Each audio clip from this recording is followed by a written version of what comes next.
Hello student, कैसे हैं आप सब। उम्मीद करता हूं आप सब अच्छे होंगे, मस्त होंगे, बेहतर होंगे, आपकी पढ़ाई बेहतर चलेगी बच्चों। और क्लास 12 फिजिक्स एनसीईआरटी चैप्टर 4 में महत्वपूर्ण ऑनलाइन फैक्ट, जिसमें आप 20 से 25 सब्जेक्टिव पढ़ लेते हैं तो आपको किसी चीज़ की पढ़ने की आवश्यकता नहीं है। मैं बच्चों मैक्सिमम वही चीज़ लाता हूं जो प्रीवियस ईयर में पूछे गए हैं। अब मेरा उद्देश्य यही रहता है कि आप कम समय में अच्छे तरीके से इनको तैयार कर सकें। 5 से 10 मिनट के अंदर मेरा लेक्चर रहता है ताकि आप लोग कम समय में प्रॉपर रूप से तैयारी करें। चलिए, पहला क्वेश्चन है, विद्युत धारा के चुंबकीय प्रभाव की खोज किसने की थी बच्चों। तो विद्युत धारा के चुंबकीय प्रभाव की खोज ऑरस्टेड ने की थी। किसने की थी? ऑरस्टेड ने की थी। गतिमान आवेश उत्पन्न करता है। गतिमान आवेश क्या क्या उत्पन्न कर सकता है? एक तो विद्युत क्षेत्र उत्पन्न कर सकता है, एक तो चुंबकीय क्षेत्र। मतलब विद्युत क्षेत्र और चुंबकीय क्षेत्र दोनों प्रकार से उत्पन्न कर सकता है एक गतिमान आवेश। चुंबकीय क्षेत्र की तीव्रता का एसआई मात्रा क्या है? न्यूटन प्रति एम्पियर मीटर। चुंबकीय क्षेत्र की तीव्रता का एसआई मात्रा क्या है? न्यूटन प्रति एम्पियर मीटर। एम्पियर का परिपथीय नियम क्या कहता है? चुंबकीय क्षेत्र का रेखीय समाकलन उस पर प्रवाहित धारा का म्यू 0 गुना होता है। परिपथीय नियम रेखीय समाकलन है, चुंबकीय क्षेत्र का रेखीय समाकलन है, धारा का म्यू 0 गुना होता है। बच्चा कितना होता है? धारा का म्यू 0 गुना होता है। धारावाही वृत्ताकार कुंडली के केंद्र पर उत्पन्न चुंबकीय क्षेत्र कितना होता है? कुंडली के तल के लंबत होता है। धारावाही वृत्ताकार कुंडली के केंद्र पर उत्पन्न चुंबकीय क्षेत्र कितना होगा? तो भैया कैसे होता है? कुंडली के तल के लंबत होता है। ये ऑप्शन अभी जो ऑब्जेक्टिव क्वेश्चन है ये अभी प्री बोर्ड में भी पूछा गया था। एक समान चुंबकीय क्षेत्र में गतिमान आवेश पर लगने वाला जो बल होता है, मतलब एक प्रकार से एक समान चुंबकीय क्षेत्र है, उसमें कोई आवेश गति करता है तो उस पर जो बल लगता है वो लॉरेंज बल होता है।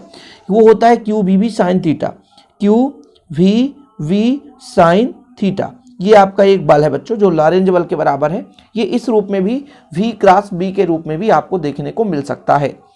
धारा मापी की कुंडली के साथ, मतलब कुंडली के साथ श्रेणी क्रम में उच्च प्रतिरोध को जोड़ने से क्या बनता है? तो वोल्ट मीटर का निर्माण होता है। एक हमारे पास धारा मापी है, उसकी कुंडली के साथ श्रेणी क्रम में उच्च प्रतिरोध का हम एक चालक तार जोड़ दें, है ना। श्रेणी क्रम में चालक तार जोड़ने पर, है ना, ऐसा चालक जोड़ने पर जो बनने वाला नया हमारे पास उपकरण वोल्ट मीटर होता है।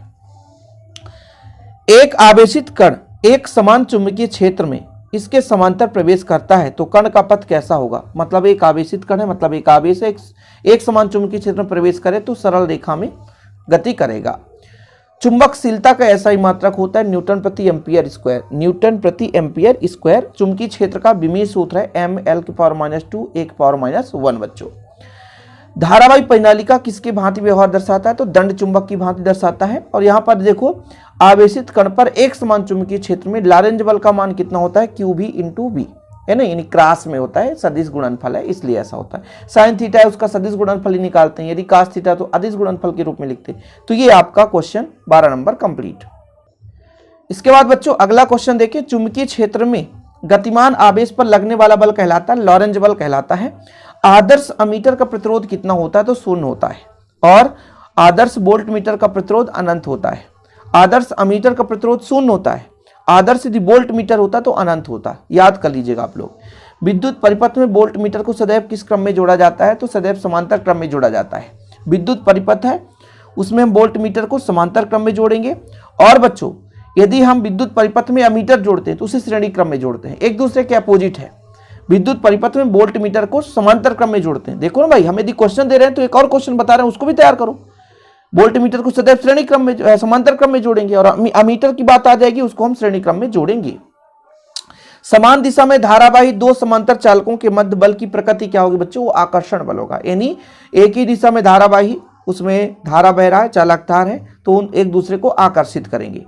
सीधे धारावाही चालक के कारण चुंबकीय क्षेत्र की तीव्रता कितनी होती है? तो मुनि बटे 2πr, म्यू 0I बटा 2πr। बायो सेवर्ट का नियम सबको पता है, म्यू 0/4π आइडियल साइन थीटा बटा r स्क्वायर। ये आपको याद होना चाहिए। कुछ लोग थ्योरम करते हैं लास्ट में कितना आता है, कोई मतलब नहीं है। अरे भाई लास्ट में कितना है वो चीज आपको तैयार रखना है। धारावाही कुंडली के केंद्र पर चुंबकीय क्षेत्र कितना होता है? मुनि बटा द्वार। धारावाही कुंडली के केंद्र पर चुंबकीय क्षेत्र म्यू 0 बटा 2r, मतलब मुनि बटा द्वार। आगे देखो, धारावाही परिनालिका के अंदर चुंबकीय क्षेत्र की तीव्रता कितना होता है? म्यू 0 तो मुनि हो जाएगा म्यू 0 ठीक। धारा मापने का यंत्र अमीटर होता है, ठीक है। धारा मापने का यंत्र क्या है? अमीटर है। और विभवांतर मापने का यंत्र वोल्ट मीटर है, ठीक। चलिए लास्ट क्वेश्चन आज का, देखो 5 मिनट में हम लेते हैं, ज्यादा समय नहीं लेते। एक धारावाही परिनालिका को पृथ्वी तल के स्वतंत्रता पूर्वक लटकाने पर विराम अवस्था में उसकी दिशा क्या होगी? परिनालिका की दिशा में होगी उत्तर दक्षिण दिशा में, मतलब परिनालिका जो ठहरेगा सदैव उत्तर दक्षिण दिशा में ठहरता। एक चुंबक को भी आप लटका दो, सदैव उत्तर दक्षिण में दिशा में ठहरता। तो ये 23 क्वेश्चन है, 2 क्वेश्चन 4 क्वेश्चन और बीच में आ जाते हैं, कुल मिला के 25 क्वेश्चन का टारगेट रहता है एक चैप्टर से। बच्चों आप लोगों के लिए हम एकदम सेलेक्टेड क्वेश्चन ढूंढते हैं, इसके बाद आप लोगों के लिए नोट्स बनाते हैं, इसके बाद हम आपके लिए ये वीडियोज बनाते हैं। इसके पीछे का आप मेहनत समझ सकते हैं। तो इस मेहनत के बदले बस आप लोग प्लीज लाइक शेयर कर दीजिए और नए हैं तो चैनल को सब्सक्राइब कर लें। इससे आपको बेनिफिट क्या होगा कि नया जो वीडियो आएगा बेल आइकन प्रेस कर लेंगे तो नए वीडियो को नोटिफिकेशन आपको मिलता रहेगा। आज के लिए इतना ही बच्चों, जय हिंद, वंदे मातरम।